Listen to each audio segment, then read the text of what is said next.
Le milliardaire Baba Dampulo, dans son affaire avec la FNB, entreprise bancaire se situant en Afrique du Sud, qu'est-ce que j'en pense? Suivons d'abord l'histoire. J'aimerais déjà commencer par faire un petit focus sur Baba Danpulo. D'après le classement Forbes, pour les pays d'Afrique subsaharienne francophone, les deux personnes les plus riches de ce classement sont deux Camerounais, Baba Danpulo et Paul Fokam, le banquier. Les deux ont une fortune estimée à peu près 1 milliard de dollars. Ce qui, il faut le reconnaître, est très peu comparé à leurs copains du secteur anglophone dans lequel on va retrouver des Nigérians comme Aliko Dangote, dont la fortune approche désormais les 20 milliards de dollars. Mais ça, je vous en parlais dans une autre vidéo. Baba Danpulo, c'est quelqu'un de très discret qui a pour formule magique de dire que l'argent, c'est comme les oiseaux. Quand vous faites du bruit, il s'en va. Il se trouve que malgré lui, il est aujourd'hui au cœur de l'attention parce qu'il a un problème majeur en Afrique du Sud.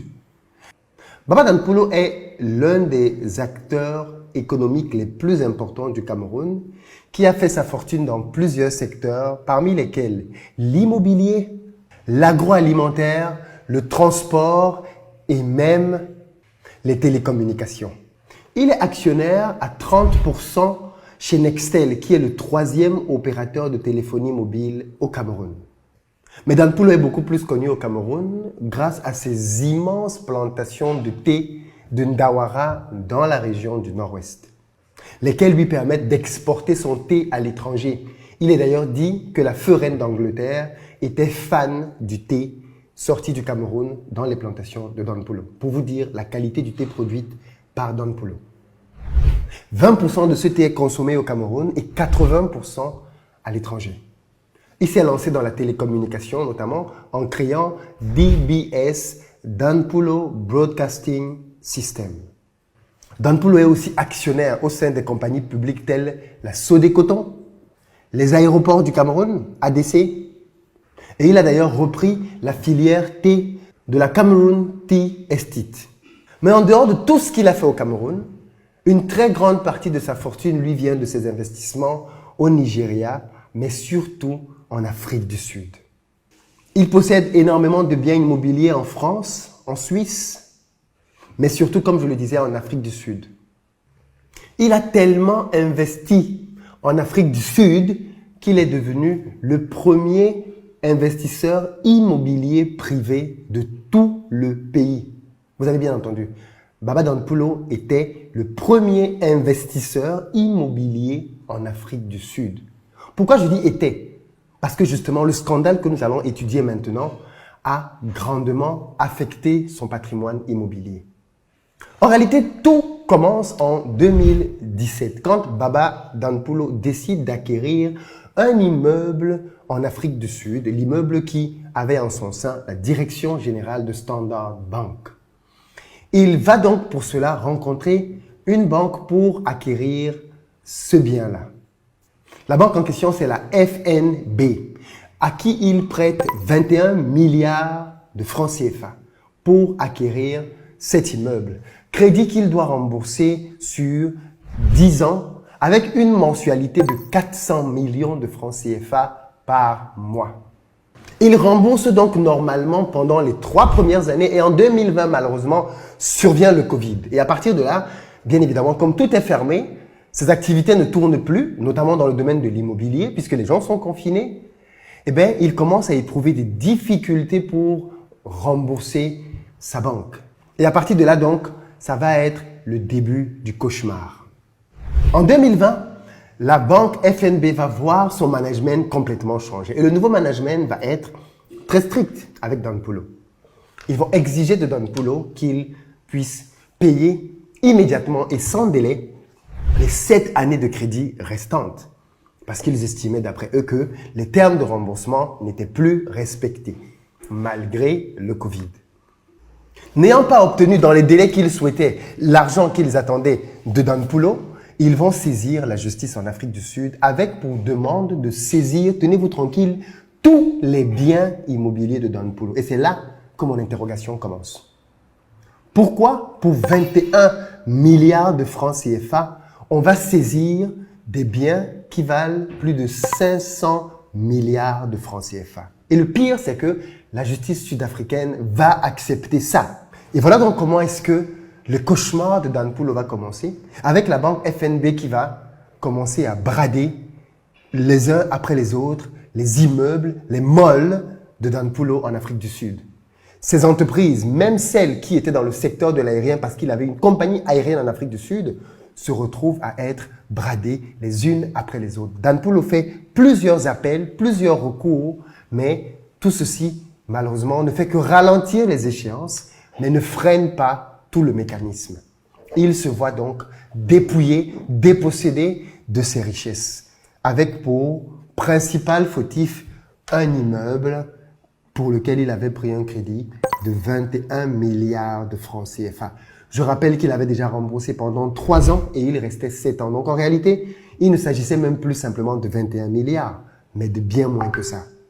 Mais au fond, si Danpulo a la fortune qu'il a, il devrait pouvoir solder une telle dette et ne pas voir tous ses avoirs être pris en otage.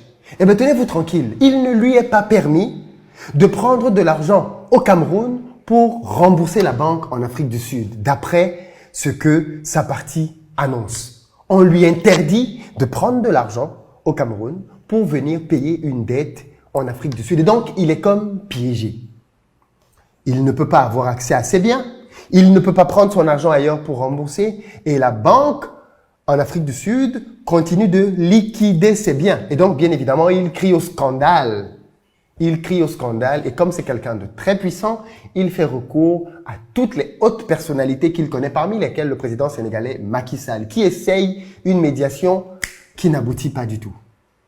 Danpulo, retranché comme un boxeur dans les cordes, décide de transporter le problème qui avait commencé en Afrique du Sud au Cameroun. Pourquoi? Parce qu'il part du principe que le fonds qui tient cette banque a des investissements au Cameroun dans certaines sociétés majeures telles MTN, dans laquelle la banque tient plus de 13%. Danpulo se rapproche donc du président camerounais qui essaye une action vis-à-vis du président sud-africain. Les choses ne bougent pas et à partir de la vitesse supérieure, il obtient des tribunaux camerounais de geler les comptes.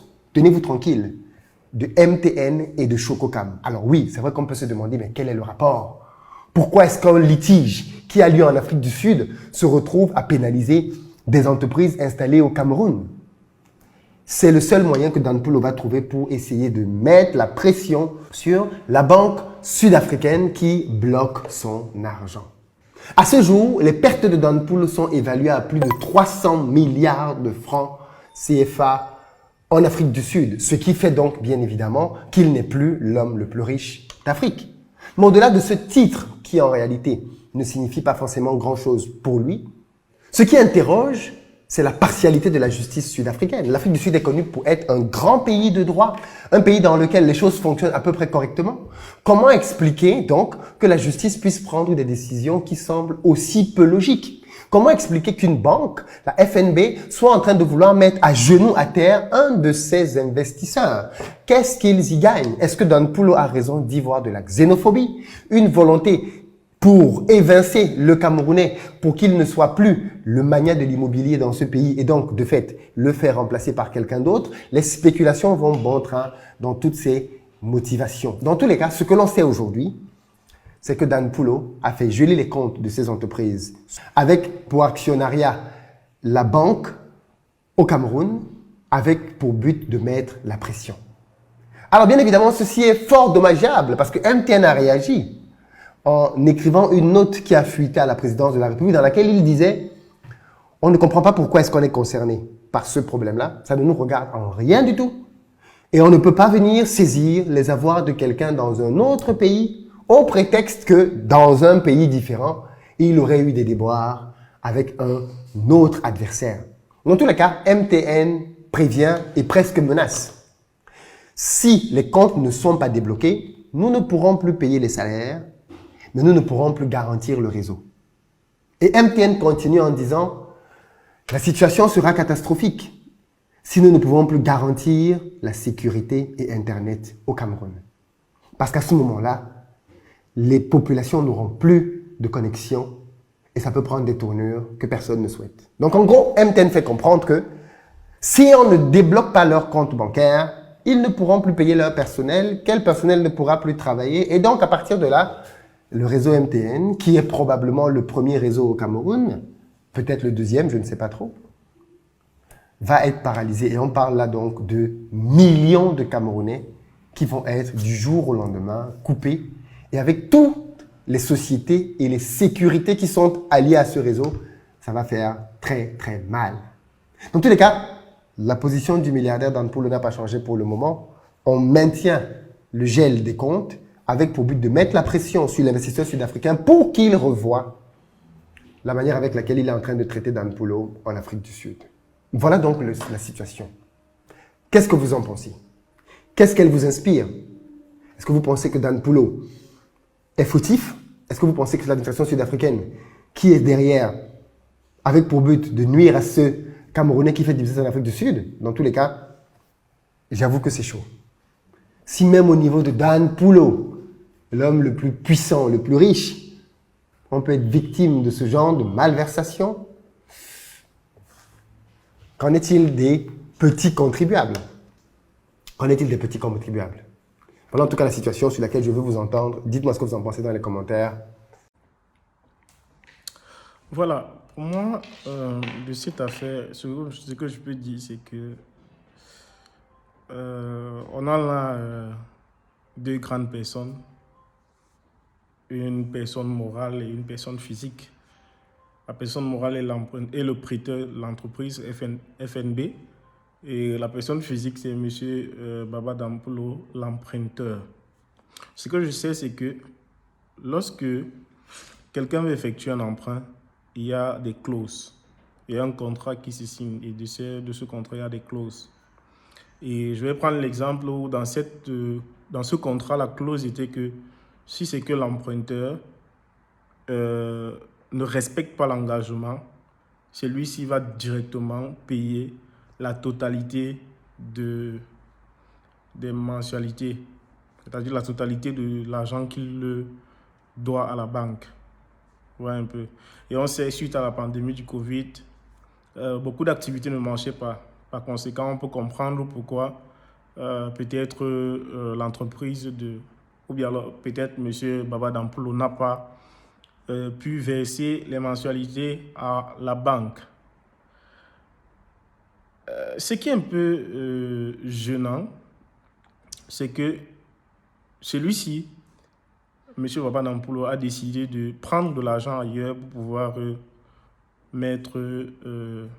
pour pouvoir rembourser sa dette, puisque la banque l'a sommé. Il veut prendre l'argent ailleurs pour pouvoir rembourser ses dettes, mais on l'empêche. On veut que l'argent sorte de l'Afrique du Sud. Ouais, un peu. Il crie au secours. Macky Sall, Paul Biya, jusque-là, rien. Il décide de faire en sa manière, de rentrer dans son pays pour essayer de faire ce que l'Afrique du Sud est en train de faire. Parce que moi, je comprends derrière ça, c'est que l'Afrique du Sud a envie de l'évincer de son économie. C'est-à-dire de prendre tous ses biens. Et chose pas normale, ça c'est de l'injustice. Ça c'est de l'injustice. On ne peut pas comprendre que parce que tu n'as pas remboursé un emprunt, on te somme normalement, oui, mais on t'empêche de réaliser la sommation qu'on t'a fait. Parce que c'est de ça qu'il s'agit. On te somme que désormais vous allez payer les 7 années restantes, mais on refuse que tu payes. C'est ça, c'est de ça qu'il s'agit. On refuse que tu payes les 7 années restantes. Maintenant, c'est quoi l'objectif? On comprend donc que l'objectif derrière ça, tout porte à croire que l'entreprise, la justice et par conséquent, le pays veut simplement mettre à côté M. Baba Dan Polo. Quand il décide de se rabattre vers son pays, c'est pour que son pays essaie de le protéger. Chose normale. Ouais, un peu. Chose normale. C'est quand même un grand investisseur dans son pays en particulier et en Afrique en général. Vous voyez, et je pense qu'au Cameroun, il emploie plus de 10 000 personnes, plus de 10 000. Hein. Bon, donc, c'est important que l'État camerounais essaye de le protéger. C'est même un devoir pour eux parce qu'il aide le pays, le gouvernement dans ses activités. On voit un peu. Heureusement, lui, il a gain de cause au tribunal et il décide de geler les comptes de MTN et de Chococam. Peut-être c'est pas normal, je sais pas, je connais pas trop le droit. Peut-être c'est pas normal, mais je comprends derrière ça qu'il essaye de se défendre pour pouvoir récupérer ce qui lui est de droit au niveau de l'Afrique du Sud. Et sachant que ces entreprises-là sont sud-africaines, il essaye de mettre la pression de ce côté-là. Moi, je me dis, c'est juste une pression. Mais si jamais l'État sud-africain ne durcit toujours par rapport à son cas, je pense que ça deviendrait une affaire diplomatique. Et là, ce serait un peu difficile. Ce serait un peu difficile. C'est vrai qu'en diplomatie, il n'y a pas de petits pays. Il n'y a pas de petits pays en diplomatie. Mais ce sera un peu difficile. Et moi, je trouve même que ce sera bien parce que désormais, ce sont les États qui vont s'en occuper. Ce sera plus l'affaire de la banque et d'Ampolo, mais ce sera l'affaire Afrique du Sud, Cameroun. On va certainement aller dans une haute juridiction et vraiment le meilleur va l'emporter. Donc, le petit chantage que MTN est en train de faire, pour moi, c'est trop parler. Ouais, un peu. C'est trop parler. Même si c'est qu'ils emploient 10 millions de Camerounais, ça ne veut rien dire. Ça ne veut rien dire. Si le gouvernement veut se fâcher, il demande à MTN de dégager, ils vont dégager. Donc, c'est un peu trop dit de vouloir faire le chantage à l'État camerounais. Non, c'est rien. Et on sait que quand les gens comme les Bolloré ont eu les problèmes au Cameroun, aussitôt, les présidents se sont déplacés pour venir au Cameroun. Donc, nous exhortons vraiment le gouvernement camerounais à prendre cette affaire en main. Nous exhortons le gouvernement camerounais à prendre cette affaire en main parce que c'est un gros investisseur qui est dans les problèmes. Et par conséquent, c'est le Cameroun qui est dans les problèmes. Faisons un peu comme les pays développés. Quand un Chinois a un problème, un grand investisseur chinois a un problème avec l'étranger, c'est la Chine qui est impactée. Quand un grand investisseur français a un problème avec un autre pays, c'est la France qui est impactée. Donc, franchement, nous exhortons le gouvernement camerounais à s'y pencher. C'est vrai qu'ils ont déjà commencé avec la justice, mais c'est une affaire à prendre à main. On est ensemble, soyons ensemble, vivons ensemble. C'était Gouané Fejo Cédric et Emilia Cédric et le Signator. Ciao, ciao. Et surtout, n'oubliez pas de vous abonner et de partager. C'est le début du commencement.